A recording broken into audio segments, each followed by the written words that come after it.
put the new album in context of your previous work. How would you describe the new one versus its connections with the previous ones? Is it a projection? Is it a slow slant towards something more successful? Is it a sudden jump in an unusual direction? I think it is a natural evolution, actually. It doesn't feel like a mass... It does feel different from the other. Each album has felt like a step forward somewhere else. But this one, this feels very, very personal, and I suppose we probably say this about all of them, but I suppose you grow and change as artists as you go along, so it does feel like a natural evolution to me anyway. I think it's the most personal album we've made. I think it's the deepest album we've made. I feel a deeper connection with the emotions in the songs than the other albums we've made, even though those have all had that kind of We probably felt flavour. that way at the time, though. We probably did. Maybe, I think. But this one seems like we've mined deeper to get to some kind of seam that we've not found before. And I kind of like it down there.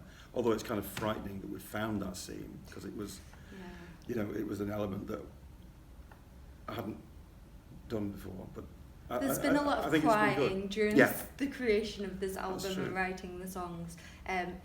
Which might make it sound really miserable, but I think it feels very authentic. So yeah, it feels like a natural progression, but it is a progression somewhere. But to where, I'm not sure. It's still ongoing, I suppose. To me, it sounds. It's not. I don't think it's presented as a concept album. I'm not even sure if that's the idea. But there feels very strongly to me that there is a story in there, and it is a flexible enough story such that it can appeal to anybody. Mm-hmm. Was any of that intentional? It wasn't ever intended to be a concept album, but I suppose your life is a story, isn't it? So I suppose you can't help but have threads that weave everything together as you go along.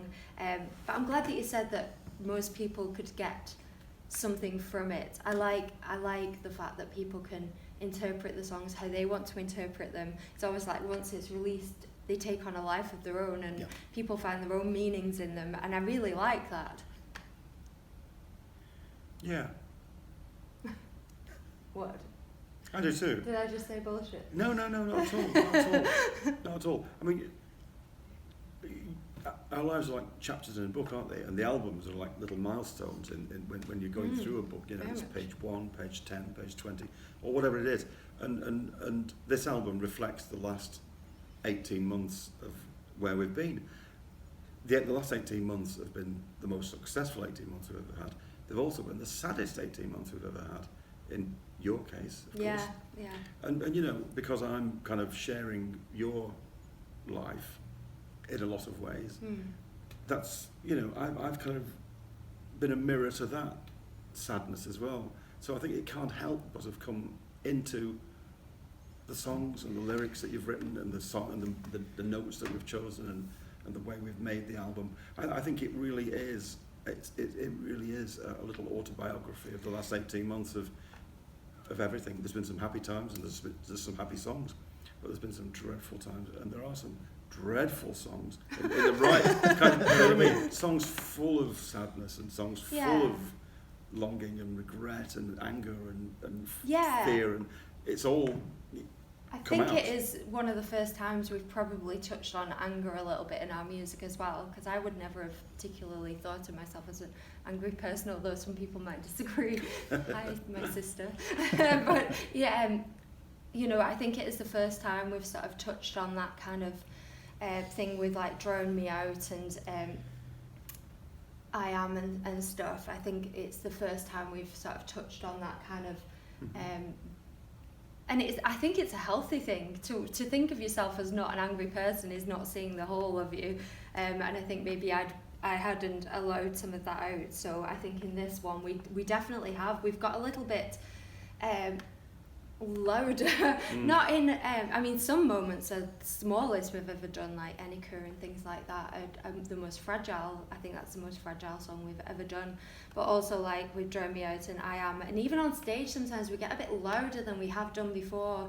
It's almost like we're finding different parts of ourselves to allow out. And it's a little bit more primal, I want to say primal, but like even with Wolves, it's not... Wolves isn't an angry song, but it is almost primal. It's almost like that escaping, is like running away from where we are now and becoming wild in our feelings, because underneath it all, we all feel these feelings that are so primal and raw, that Wolves is almost like crying in that kind of way. There's no words for it. It's just a feeling that you're screaming or crying, really, in melody. Yeah, it's true. It's true. I think all the albums that we've done have been either a painting of us or a photograph of us, because they've all reflected something about where we've been. Definitely. But this one is an X-ray, I think. Do we want to go into the grief element? Do you want to talk about We that? can do it. I may cry. I'm not in a very good space, but we can try. Yeah, I think we should. I mean, it's important to try. If it doesn't work, Okay, let's not. let's try. But I just want to know if I can throw it in there. That's all. Yes. Right, so I have seen you guys a fair few times now, and I've always seen, a character. The exploration of innocence is, kind of what I see sometimes, but it's in a fictional version. There's a fictional character that is the Blackheart Orchestra individual. It's probably feminine, and is exploring like feelings that she didn't know she had, doesn't know what to do with, but is like enthusiastic and open-minded and excited about it. And there's an element of tantrum in this one. What I'm interested in here is whether you think the music and the band growing with you has adjusted your view of the real world, if you like. Ooh, I guess yes. I think it all goes together, doesn't it? And what even is the real world? It's all our perception, like you said. When you change, you see things differently, don't you?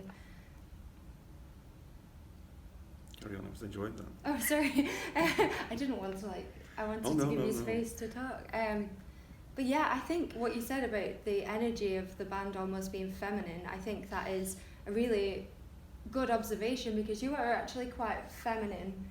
And I mean this in a really good way. You're quite an emotional, and I'm not calling men, I'm just talking about masculine and feminine, that we both embrace. You're not under attack, it's okay. No, yeah. I'm probably just as masculine as you are, but you kind of embrace your feminine side quite a lot through the music that we do.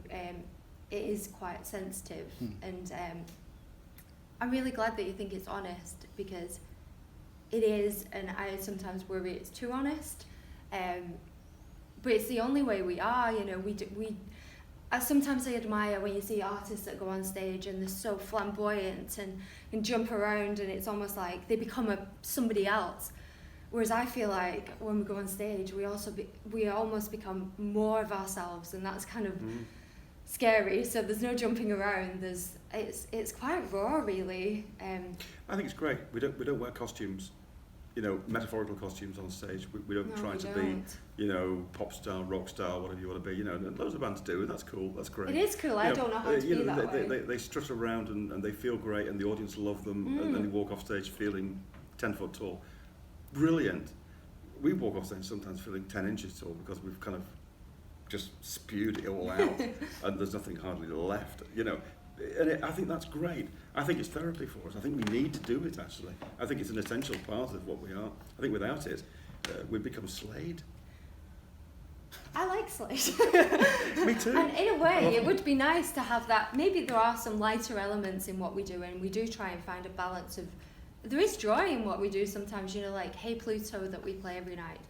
There's always a different emotion to that, depending on how you're feeling. Sometimes it can be like, I feel really angry. Sometimes it's like, please, somebody help me. And other times it can be like, yeah, joy. This is great. Yeah. And I don't know about the walking off feeling smaller. I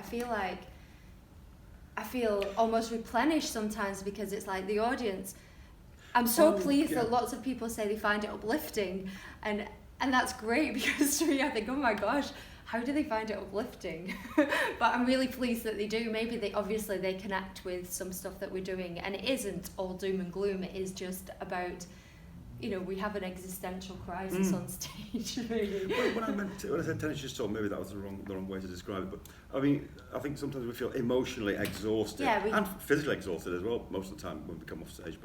But sometimes you feel like, poof. And you're right. Hey Pluto is one of those songs that really does kind of empty you. In whatever way you need it to. Yeah. Yeah, it is like. I remember somebody coming to a gig. She was from New York, and she was a really interesting woman. It was somewhere in the Lake District, Ravenglass. It was like this tiny hall. Wow. And she came and she said, "Hey Pluto is your power song. You shouldn't sing it live. It's." She loved the song, but she was saying it creates chaos, and I thought maybe that's where we're going wrong. But I thought it was interesting that she thought it was our power song. Do you guys ever discuss in words what you're trying to achieve, what you're planning to do, or do you really just see what happens? Do you think it would be dangerous if you did? It's a really interesting question. I've never even thought about it, but we never ever exchange a word about anything like that at all.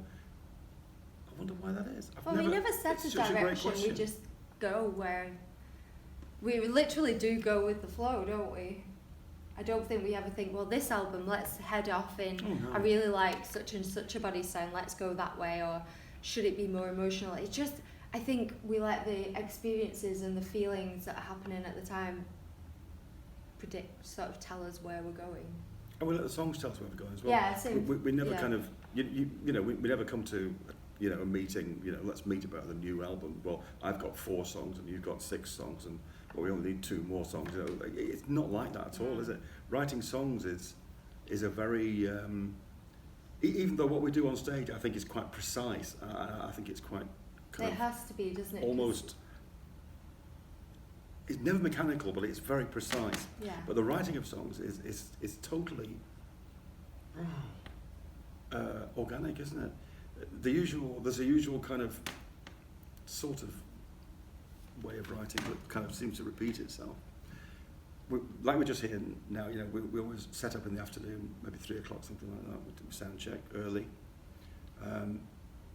You will start. I will disappear. I'll go to the toilet. Go and have something to eat in the van. Go and do something. I can guarantee, as soon as I'm out of the venue, I will hear something that she's doing. She'll never do it whilst I'm here. I'm so shy. You always do it. And I think, oh, what's that? What shall I play on that? What could I play? Was it a bass song? Is it a keyboard song? Is it a guitar song? And I can't resist coming back in. And I know she's doing it. It's a routine now. I love it. You kind of reel me in like a little bit. I don't do that on purpose. I just like trying things in my own head first. And in 10 minutes we'll have a song written, guaranteed. It'll just form. It'll just naturally form and occur. And then we'll be really thrilled, or hopefully, and then we'll probably 2 or 3 hours later we'll perform it, and the audience will either love it or hope they love it. Usually do. And there we go. We've got a song, but there's no songwriting process at all. It's weird.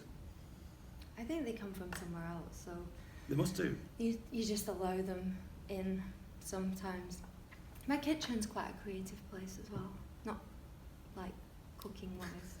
But I have a lot of our instruments live in my kitchen, don't they? I have a couple of keyboards in there and a piano and a kettle.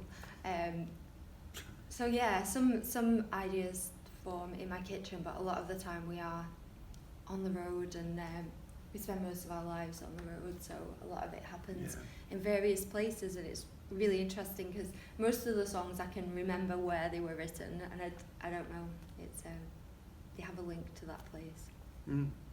So given that so much of it is organic, and yet the performance has to be very carefully arranged just because of it could easily just top like a domino, it could just given that, you still seem to enjoy the main elements of writing, recording and performing. You don't seem to be the type of band who does one thing just so they can do the other.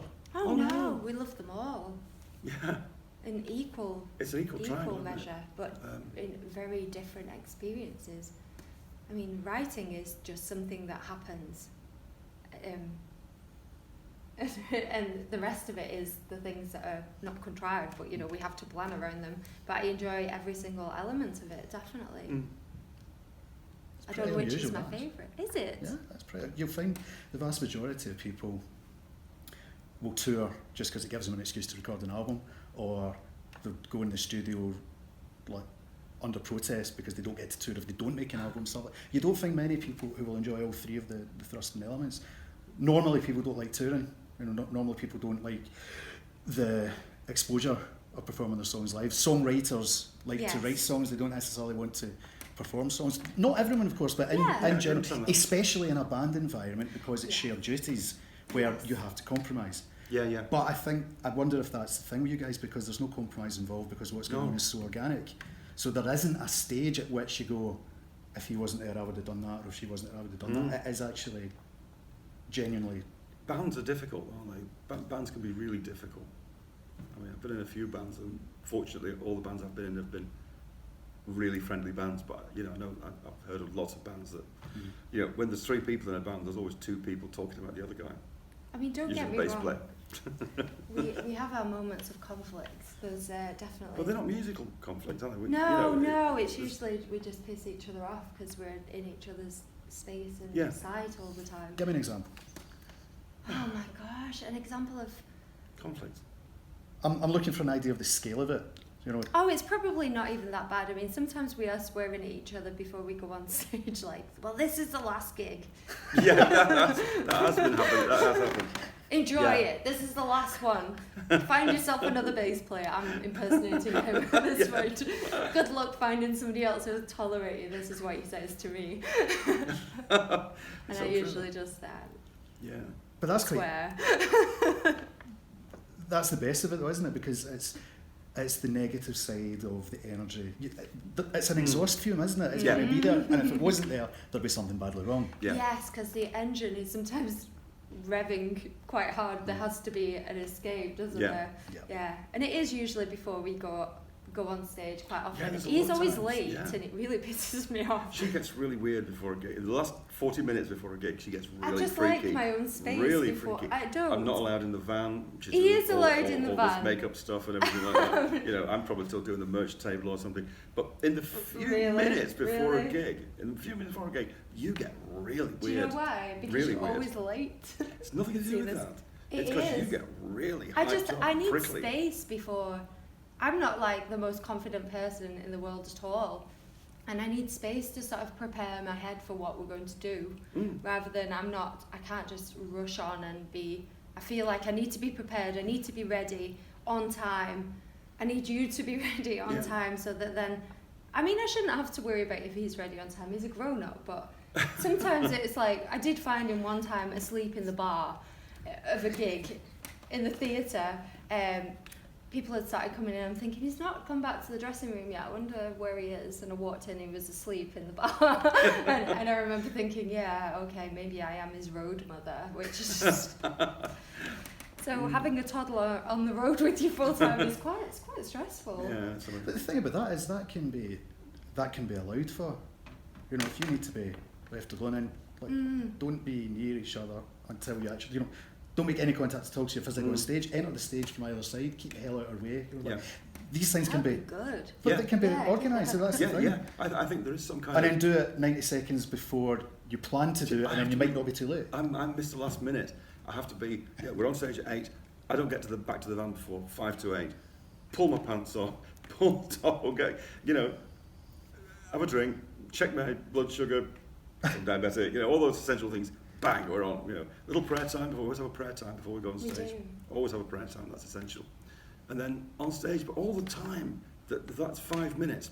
In that last 5-minute period, number one, you go to the loo 4 times in the last 5 minutes. Because you That's have to hurry up. Things. Because you make me wait, and I have to. It's not my fault. This is too much information for people, but. This is the best bit. I have to go for a wee 4 times before we go on stage. Yeah. But if you were on time, then I don't need to go once, then we would be on. You see that? This will recur But through you the have whole to- interview. I think that's a compliment. No, I think she needs somebody to blame. I do too. And I think the fact that you take it is actually good for the band. Good. But as long as she never This is finds too that out. You're so lucky, aren't you? This is too That's what Freud. he's saying.